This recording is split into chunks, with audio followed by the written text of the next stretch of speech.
Hi friends, ഏവർക്കും കാർത്തീസ് PSC വേൾഡിലേക്ക് സ്വാഗതം. ഇന്ന് നമ്മൾ ഡിസ്കസ് ചെയ്യാൻ പോകുന്നത് കമ്പ്യൂട്ടർ സയൻസിൽ പറഞ്ഞിരിക്കുന്ന കമ്പ്യൂട്ടർ നെറ്റ്വർക്ക്സിലെ ടൈപ്സ് ഓഫ് നെറ്റ്വർക്ക്സ് എന്ന ഭാഗമാണ്.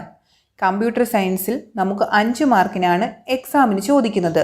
നന്നായിട്ട് പഠിച്ചാൽ ആ 5 മാർക്ക് നമുക്ക് നേടിയെടുക്കാൻ സാധിക്കും. ടൈപ്സ് ഓഫ് നെറ്റ്വർക്ക്സിൻ്റെ നോട്ട്സ് ഞാൻ പ്രിപ്പയർ ചെയ്തിരിക്കുന്നത് +1 +2 കമ്പ്യൂട്ടർ ടെക്സ്റ്റുകളിൽ നിന്നുമാണ്. സോ ഇമ്പോർട്ടൻ്റ് ആണ്, നന്നായിട്ട് പഠിച്ചു പോകുക. അപ്പോൾ നമുക്ക് ക്ലാസ്സിലേക്ക് പോവാം. കമ്പ്യൂട്ടർ നെറ്റ്വർക്ക്സ് ഒന്നിലധികം കമ്പ്യൂട്ടറുകളെ പരസ്പരം ബന്ധിപ്പിച്ച് വിവരങ്ങൾ കൈമാറാനായി ഉപയോഗിക്കുന്ന സംവിധാനമാണ് കമ്പ്യൂട്ടർ നെറ്റ്വർക്ക്. ഒന്നിലധികം കമ്പ്യൂട്ടറുകളെ പരസ്പരം ബന്ധിപ്പിച്ച് വിവരങ്ങൾ കൈമാറാനായി ഉപയോഗിക്കുന്ന സംവിധാനം എന്താണ്? Computer network. ഇടനിലക്കാരായി പ്രവർത്തിക്കുന്ന ഉപകരണങ്ങളുടെ സഹായത്തോടെ കമ്പ്യൂട്ടറുകൾ പരസ്പരം വിവരങ്ങൾ കൈമാറ്റം ചെയ്യുന്നു. ഇത്തരത്തിലുള്ള വിവര കൈമാറ്റത്തെ ഡേറ്റ പാക്കറ്റ് എന്നറിയപ്പെടുന്നു. എന്താണ് ഡേറ്റ പാക്കറ്റ്? ഇടനിലക്കാരായി പ്രവർത്തിക്കുന്ന ഉപകരണങ്ങളുടെ സഹായത്തോടെ കമ്പ്യൂട്ടറുകൾ പരസ്പരം വിവരങ്ങൾ കൈമാറ്റം ചെയ്യുന്നു.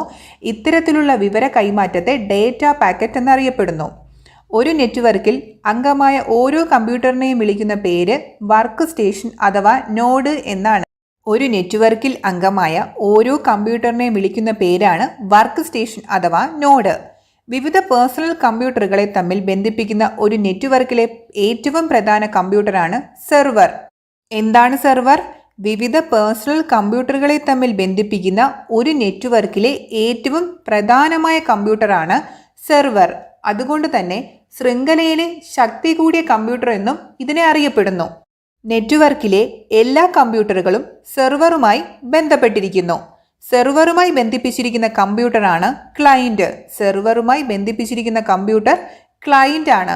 ശക്തി കുറഞ്ഞ കമ്പ്യൂട്ടറാണ് ക്ലയൻറ്റ്. അപ്പോൾ ക്ലയൻറ്റിൻ്റെ പ്രത്യേകതകൾ എന്തൊക്കെയാണ്?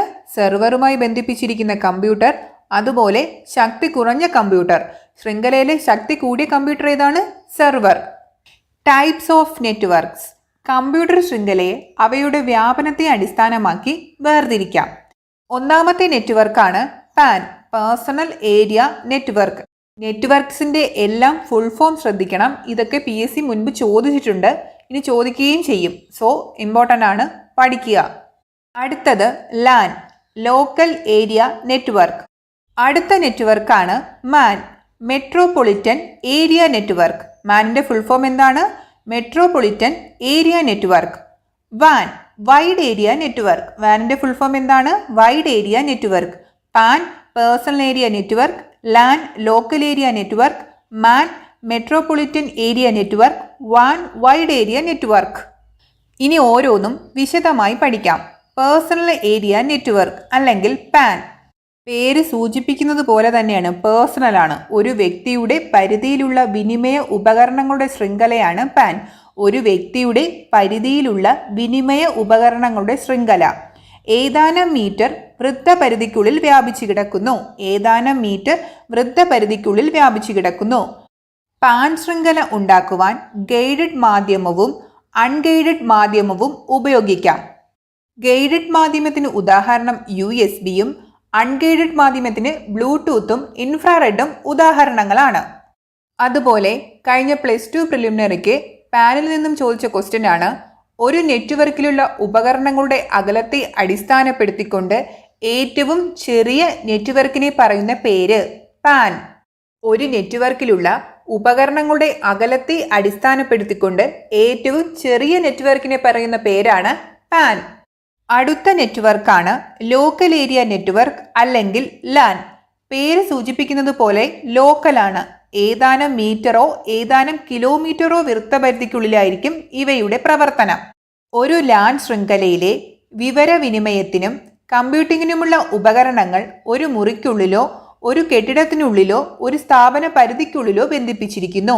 ഒരു ലാൻ ശൃംഖലയിലെ വിവരവിനിമയത്തിനും കമ്പ്യൂട്ടിങ്ങിനുമുള്ള ഉപകരണങ്ങൾ ഒരു മുറിക്കുള്ളിലോ ഒരു കെട്ടിടത്തിനുള്ളിലോ ഒരു സ്ഥാപന പരിധിക്കുള്ളിലോ ബന്ധിപ്പിച്ചിരിക്കുന്നു. ഏതാനും മീറ്ററോ ഏതാനും കിലോമീറ്ററോ വൃത്തപരിധിക്കുള്ളിലായിരിക്കും ഇവയുടെ പ്രവർത്തനം. ഓഫീസിലും സ്കൂളുകളിലും റൂമിലും ലാൻ ശൃംഖല ഉപയോഗിക്കുന്നു. അപ്പോൾ എവിടെയൊക്കെയാണ് ലാൻ ശൃംഖല ഉപയോഗിക്കുന്നത്? ഓഫീസിലും സ്കൂളുകളിലും. ഒരു കെട്ടിടത്തിൽ തന്നെ ഒന്നിൽ കൂടുതൽ ലാൻ ഉണ്ടാകുന്നു. ലാൻ ശൃംഖലയുടെ നിയന്ത്രണവും പരിപാലനവും ഒരു വ്യക്തിയുടെയോ സ്ഥാപനത്തിൻ്റെയോ ഉടമസ്ഥതയിലായിരിക്കും. ലാൻ ശൃംഖലയുടെ നിയന്ത്രണവും പരിപാലനവും ഒരു വ്യക്തിയുടെയോ സ്ഥാപനത്തിൻ്റെയോ ഉടമസ്ഥതയിലായിരിക്കും. അൺഗൈഡഡ് മാധ്യമം ഉപയോഗിച്ച് സ്ഥാപിക്കുന്ന ലാനാണ് വയർലെസ് ലാൻ. അൺഗൈഡഡ് മാധ്യമം ഉപയോഗിച്ച് സ്ഥാപിക്കുന്ന ലാൻ ഏതാണ്? Wireless LAN. ലോക്കൽ ഏരിയ നെറ്റ്വർക്കുകളിൽ ഉപകരണങ്ങളെ തമ്മിൽ ബന്ധിപ്പിക്കുവാൻ ഉപയോഗിക്കുന്ന സാങ്കേതിക വിദ്യയാണ് ഈഥർനെറ്റ്. എന്താണ് ഈഥർനെറ്റ്? ലോക്കൽ ഏരിയ നെറ്റ്വർക്കുകളിൽ ഉപകരണങ്ങളെ തമ്മിൽ ബന്ധിപ്പിക്കുവാൻ ഉപയോഗിക്കുന്ന സാങ്കേതിക വിദ്യയാണ് ഈഥർനെറ്റ്. അടുത്ത നെറ്റ്വർക്കാണ് മെട്രോപൊളിറ്റൻ ഏരിയ നെറ്റ്വർക്ക്. ഒരു നഗരത്തിലോ കുറച്ചു വലിയ മേഖലകളിലോ കമ്പ്യൂട്ടറുകളെ തമ്മിൽ ബന്ധിപ്പിക്കുന്ന നെറ്റ്വർക്കാണ് മെട്രോപൊളിറ്റൻ ഏരിയ നെറ്റ്വർക്ക് അല്ലെങ്കിൽ മാൻ. കമ്പ്യൂട്ടിങ്ങും പ്രവർത്തനവും വിനിമയ ഉപകരണങ്ങളുടെ വ്യാപനവും ഒരു നഗരപരിധിക്കുള്ളിൽ നിൽക്കുന്നു. കമ്പ്യൂട്ടിങ്ങും പ്രവർത്തനവും വിനിമയ ഉപകരണങ്ങളുടെ വ്യാപനവും ഒരു നഗരപരിധിക്കുള്ളിൽ നിൽക്കുന്നു. മാനിൻ്റെ വൃത്തപരിധി വ്യാപിച്ചു കിടക്കുന്നത് 100 കിലോമീറ്റർ വരെയാണ്. അതൊക്കെ ശ്രദ്ധിക്കേണ്ട പോയിന്റാണ്. മാനിൻ്റെ വൃത്തപരിധി വ്യാപിച്ചു കിടക്കുന്നത് എത്ര കിലോമീറ്റർ വരെയാണ്? 100 കിലോമീറ്റർ വരെ. ലാൻ ശൃംഖലകളെയും സ്വകാര്യ കമ്പ്യൂട്ടറുകളെയും പരസ്പരം ബന്ധിപ്പിച്ച് സ്ഥാപിക്കുന്നത് മാനാണ്. ലാൻ ശൃംഖലകളെയും സ്വകാര്യ കമ്പ്യൂട്ടറുകളെയും പരസ്പരം ബന്ധിപ്പിച്ച് സ്ഥാപിക്കുന്നത് മാനാണ്. മാനിൻ്റെ ഉടമസ്ഥതയും നിയന്ത്രണവും ഒരു വലിയ സ്ഥാപനത്തിനോ ഗവൺമെന്റിനോ ആയിരിക്കും.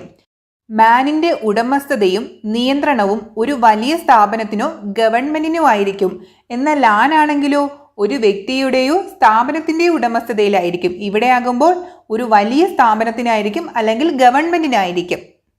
കേബിൾ ടി വി നെറ്റ്വർക്കിനായി ഉപയോഗിക്കുന്ന നെറ്റ്വർക്ക് സംവിധാനമാണ് മാൻ. കേബിൾ ടി വി നെറ്റ്വർക്കിനായി ഉപയോഗിക്കുന്ന നെറ്റ്വർക്ക് സംവിധാനം മാൻ. ബ്രോഡ്ബാൻഡ് കണക്ഷന് വേണ്ടി ഉപയോഗിക്കുന്ന വിനിമയ മാധ്യമം ഒപ്റ്റിക്കൽ ഫൈബർ ആണ്. ബ്രോഡ്ബാൻഡ് കണക്ഷന് വേണ്ടി ഉപയോഗിക്കുന്ന വിനിമയ മാധ്യമം ഒപ്റ്റിക്കൽ ഫൈബർ.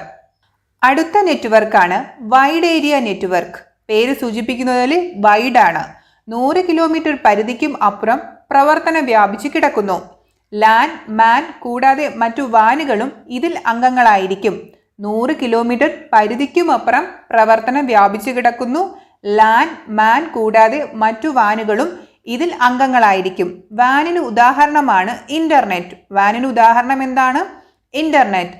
ലോകത്തിലെ ഏറ്റവും വലിയ വാനാണ് ഇന്റർനെറ്റ്. വാനിൻ്റെ മറ്റു ഉദാഹരണങ്ങളാണ് ATM ശൃംഖല, ബാങ്ക് ശൃംഖല, ഗവൺമെന്റിൻ്റെയും അന്താരാഷ്ട്ര സ്ഥാപനങ്ങളുടെയും ശൃംഖല. ലോകത്തിലെ ഏറ്റവും വലിയ വാൻ ഇന്റർനെറ്റ്. വാനിൻ്റെ മറ്റു ഉദാഹരണങ്ങളാണ് ATM ശൃംഖല, ബാങ്ക് ശൃംഖല, ഗവൺമെന്റിൻ്റെയും അന്താരാഷ്ട്ര സ്ഥാപനങ്ങളുടെയും ശൃംഖല.